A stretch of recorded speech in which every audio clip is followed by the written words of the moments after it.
you hate the thought of working past 55 or 60? Do you hate not being able to live the life you deserve today? Do you hate not knowing what your financial future looks like? It's time to stop doing what you hate. Here's your host, Mr. Harold Green. Hello, everybody. This is Harold Green of Bright Tree Wealth Management, and it is time to stop doing what you hate. As always, I hope you are having a fantastically wonderful day. I'm doing pretty good. Just got back from San Diego. Drove out there for a couple of days. Actually, it was a day. So we left on Monday, got there Monday night, and then spent Tuesday doing some things that we wanted to do. And then Wednesday, just kind of wrapped it up with doing our usual thing when we go to California, visiting the Japanese grocery stores. My wife's Japanese. And so she always likes to have, the Japanese stuff on hand. And we go to Japan, we load up and bring it back here. But, that only lasts for like a month or two, maybe 3. And so sometimes we have to do a little refill. And so we like to drive out to California, pick out different places to go and just kind of chill out for a little bit. And a lot of things kind of came across my mind, but in particular is this one show that I have been thinking about. And so, I kind of wrote up my notes last week a little bit, and then I said, okay, let me put this on a shelf and then just kind of think about how I want to talk about this. And, the title of today's show is The Way Out to Financial Stability. So are you ready? 1, 2, 3. Let's get it. And so because it's an investment show, all investments do carry risk of loss. Make sure you do your due diligence. Past performance is no indicator of future results. You got to make sure you understand your risk tolerance, time horizons, and get a first, second, maybe third opinion. And then when you do invest, make sure you're investing according to a well-balanced, comprehensive financial plan. Also, what I'm sharing with you in today's show is for informational purposes only. If you find that it works for you, great. I'm not, saying, hey, go do this, go do that. But I'm just kind of sharing with you some insights into my own personal life and what I found that works for me. And I really hope these shows are a blessing to the people that listen to these shows. And then if they are a blessing to you, please share them with other people, because I'm constantly asking myself, why am I still doing this? I can retire tomorrow, like literally just like I can just walk out. And I kept asking myself, like, why are you still doing this? It's a lot of work. And the reason why is because there's a lot of people that need what's been deposited into me. Yes, I've learned, I've honed my skills, I've grown, I sharpened, I'm still going to continue to grow. I'm still going to continue to try to elevate and up my game to the next level. And I don't feel there's an end. I feel that my goal is to educate the next generation of young people to carry out what I've been entrusted with. And that's to help people get to a place of financial stability where they're not worried about stuff anymore. They're not even really thinking about it. They don't even pay attention to it. But there's a process that you're going to go through. And I was a financial disaster before in my life. I think I've shared with you folks enough about the dumb decisions that I've made, all the stupid things that I've done, all the crap that I used to believe. And it was a complete disaster. And I'm going to preface this conversation by saying it like this. In the Bible, God says he does everything decently and in order. And so when you think about decently and in order, there's no thrills, there's no frills. It's pretty much ho-hum mundane. It's just a process and a structure. There's like no excitement with it, and it's just really simple. And so I really want to kind of break this down to you as simply as I possibly can, how to get out of like financial diseases and like financial sicknesses and things like that. And one of the things that came to my mind is that financial instability basically follows like some of the same, you get there the same way as some kind of sickness or disease. If you ever thought about like, okay, how did I get sick? Now, I'm not talking about something that just came upon you and like it just hit you out of nowhere. But even with some of those things, it's like a buildup over time. And next thing you know, you have a disease like a diabetes or something another that's just, if you're born with it, that's something that's not what I'm talking about. I'm talking about like what you do with your life over time. Same thing with money, bad relationships. It's just something that happens over time. Now, sometimes you're getting into a bad relationship from the jump. And sometimes people just change, but it's something that's happening underneath of the surface. Financial lack and insufficiency is the same way. And what I'm going to do is I'm going to break it down into where this stuff comes from and some of the biggest mistakes you can make, and then basically some steps to fixing it and correcting it. And if you're willing to listen and hear, then I think you're going to be well on your way. And I think in most cases, sickness and disease, bad relationships, financial lack and insufficiency, they all come from some form of abuse. Okay.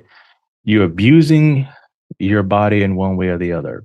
Relationships, you're taking your spouse for granted. You're abusing what you've been blessed with. You're abusing the situation. Okay. Some form of abuse.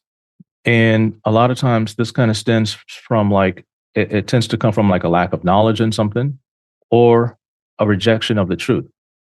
And God also says in the Bible, my people perish and suffer for lack of knowledge. And he also says the simpleton believes everything that he hears. And so a couple of different things that stands out to me, and it's a lack of diligence because a lot of people would rather be indoctrinated than educated. I'm going to say that again. A lot of people prefer to be indoctrinated than educated. Why? Because just sitting there and listening to somebody drone on about why they hate such and such, or drone on about, your spouse and how they're this and that, and they're not living up to this and that, just drone on and on and on. And you soak that stuff in because deep down inside, you kind of agree with what you're hearing, but you lack the knowledge to sufficiently divide and conquer out that information and make sure it's correct for your life. And lack of diligence in another simple way is lazy. And sometimes people are just straight up foolish. And when I look at this word foolish, somebody broke the word down foolish into just a simple word, a stupid person. You say somebody's foolish, it's basically they're just stupid, like unlearned. And again, it's a lack of knowledge and a rejection of the truth, because even if you tell a foolish person the truth, they're going to ignore you. And sometimes they're going to they're just going to come at you with something crazy. And I've had people come at me with crazy stuff all the time when I try to tell them the truth about finances.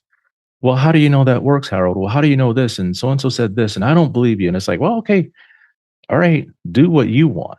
Do what you want. But here's the thing that I'm going to tell you, because once you heal yourself financially, you're going to be able to reach back or reach out or reach across and then share some information with someone that you know and love that might help them out. Right. And here's some of the biggest mistakes that I see people making when they fall into these situations. They're in financial stability. You're trying to help them get out. You grab them by the hand and you say, okay. And they might reach out and say, hey, okay, yeah, I'm ready. I want to do this. I want to do this. And it's like, okay, let's go. And the first thing you run into with these people a lot of times is they're double-minded. They are double-minded. And when you're double-minded, the Bible says, don't let the double-minded person think they're going to get anything that they ask for, because they're double-minded and unstable in all their ways. Like, they're unstable. First it's this, and then it's that, and then it's this, and then it's that. Like, totally unstable. And you're wondering, like, how come we're not making any progress here? Because this person is double-minded. One day they trust you, one day they don't. One day they trust you, one day they don't. How do I know this? Because people ask me distrusting questions all the time. And they'll say, well, it's not that I don't trust you. And I say, yeah, it is you don't trust me, because there's a lack of confidence here due to the fact that there's something that you don't know. I know it. I'm trying to educate you on it, but you're fighting me on this thing because you're double-minded. And what that leads into is something called self-sabotage. I had a friend tell me this today, and we've been working together for a while now and stuff. And he was like, yo, Harold, the reason why people can't really get to where they want to be because they can't get out of their own way. They can't get out of their own way. They're always effing it up. It's like kind of like what he said to me. They're always messing something up. They're always screwing it up. They have a propensity to screw up every single time. Why? Lack of knowledge. They reject the truth. Then it leads into all these crazy, stupid things that they do financially, self-sabotage, right? Some form of financial abuse.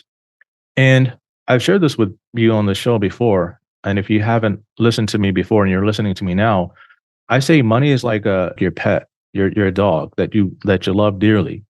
And if you begin to abuse your dog, right? You begin to abuse your dog, you go, you leave the house, they're anxious and things like that. And when you come home, before, if you didn't abuse the dog and you loved them and you hugged on them, as soon as you come, they hear your car pull up, boom, they run to the door. They're like scratching it, just waiting on you to come home.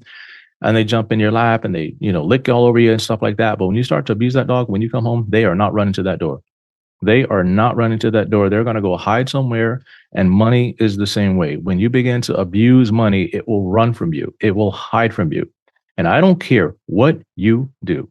If you abuse it, it's gone. You'll say, well, I'm giving to my church. Like I'm doing all these good things.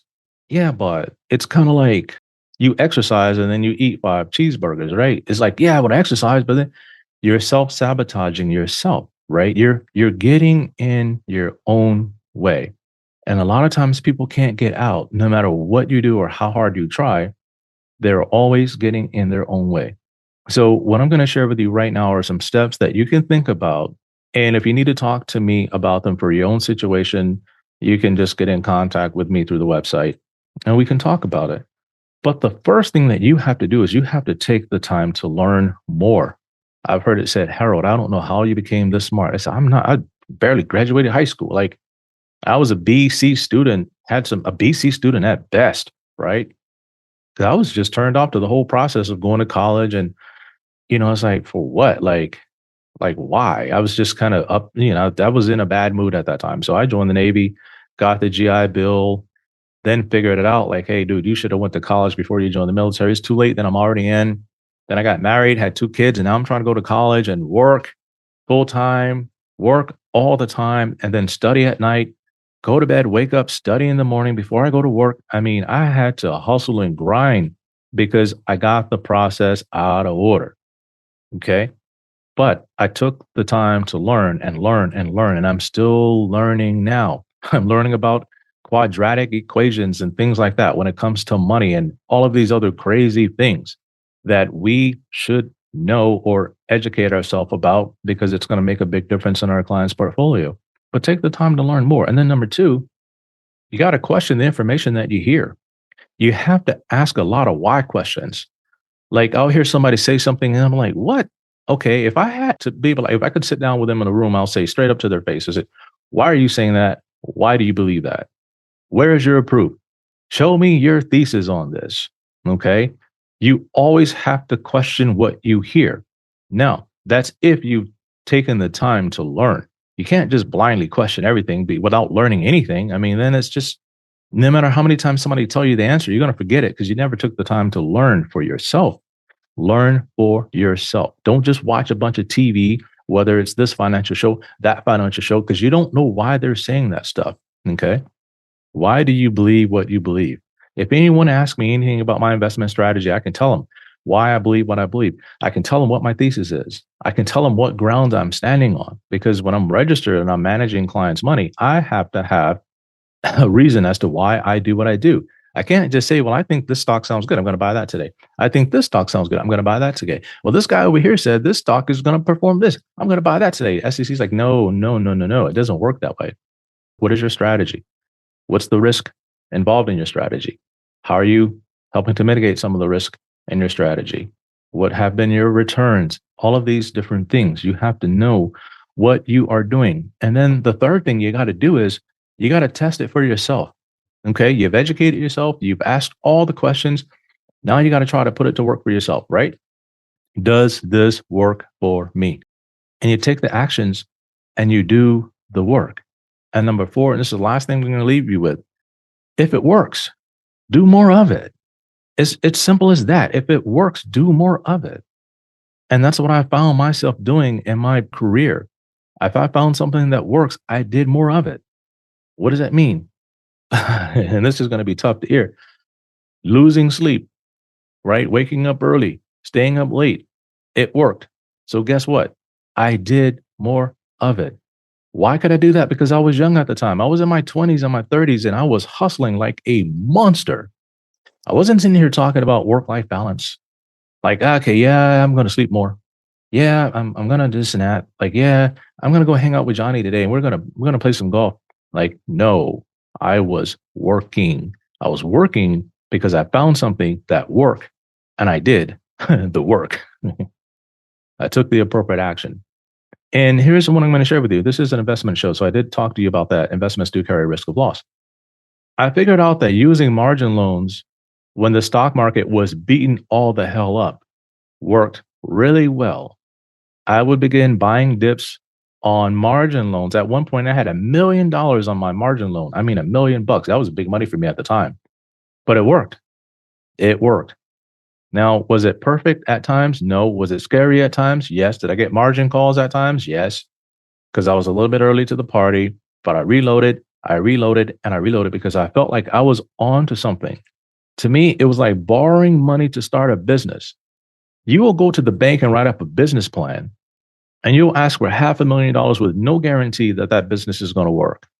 But people do it all the time. And a large majority of those businesses fail because they got the thesis wrong or something changed. They weren't aware. They didn't. I hear this all the time. Well, Harold, I didn't think about it like that. Well, I didn't think about it like that. I'm like, yo, you got to think about everything you can possibly think about. And then you got to think about the things that you're thinking about and then even question that. So now we take quite a while as we question our thesis and question what we're doing to make sure we're on to something and to make sure that we have our vested interest theories tested out. And for me, what that is it's law of large numbers. And I'm not going to get into it too much, but if the law of large numbers applies in my investment strategy and I have some kind of protection in there or some kind of, I wouldn't say guaranteed probability, but a high probability of success. Like, for example, if my investment thesis says, hey, this many large institutions are doing something similar, you can see that in the inflows and the outflows. Yeah, you can load up a little bit more. If they beat it up, that's when you do it. You can put your short dated options on here, your long dated options on here, because the psychology of the market says this. And so you have to have something that works because you've tested it for yourself, and then you can do more of it. And I'm going to tell you, you are multiplying these seeds that you're sowing at a rapid pace. And the key is not to get distracted. Don't be a simpleton believing everything that you hear in the financial media. Don't get political with your investment strategy. Be apolitical with it. Get your emotions out of the way, because you can't be double-minded, because you're going to self-sabotage yourself and you're going to end up starting over and over again to the point where you just give up and you quit, and you will not become financially healthy at all. You will be financially diseased until the day you die, depending on Social Security, waiting on inheritance money, praying and hoping that God provides a miracle to you or something another, or somebody sends you a check in the mail or something other than you using your endeavors to heal yourself. So that's what I wanted to share with you guys today. The way out, the way to financial stability, the way to end financial insufficiency and lack in your life. And if you think I can help you in any kind of way or the other, my minimum is 500,000. Well, in the next 2 years, it's probably going to go to 1 million, because we're getting kind of packed with who we want to take on as clients right now. And so right now we're just kind of taking on clients by referral only. Or if you're a person that listens to this show and you're like, hey, I think you can help me. I think you can provide a way out for me. And I'm willing to not be double-minded. I'm willing to not bother you all the time and ask you all these crazy questions, because I'm going to go educate myself as well. Like, if you want to raise your hand and get in the classroom and get your ticket in line in here, or get on my bus, as I like to say, I'm willing to talk to you. So you got a number, 808-521-4401. And I just want to share this show with you guys today. I hope it's blessed you. And if it has, share this with somebody else, because I know people need what I'm saying. Well, I don't know who they are. I don't know who you are out there, right? You could be a client already. You could be thinking about referring in your sister or cousin, whoever. I don't know. I don't know what you're thinking, but I know for me, I just want to share with you what I've been through and what's worked for me and what I'm doing for the clients that are on my bus. So thank you for allowing me to share today's show with you folks. And until next time, everybody, 1, 2, 3, let's get it. This is thepodcastfactory.com.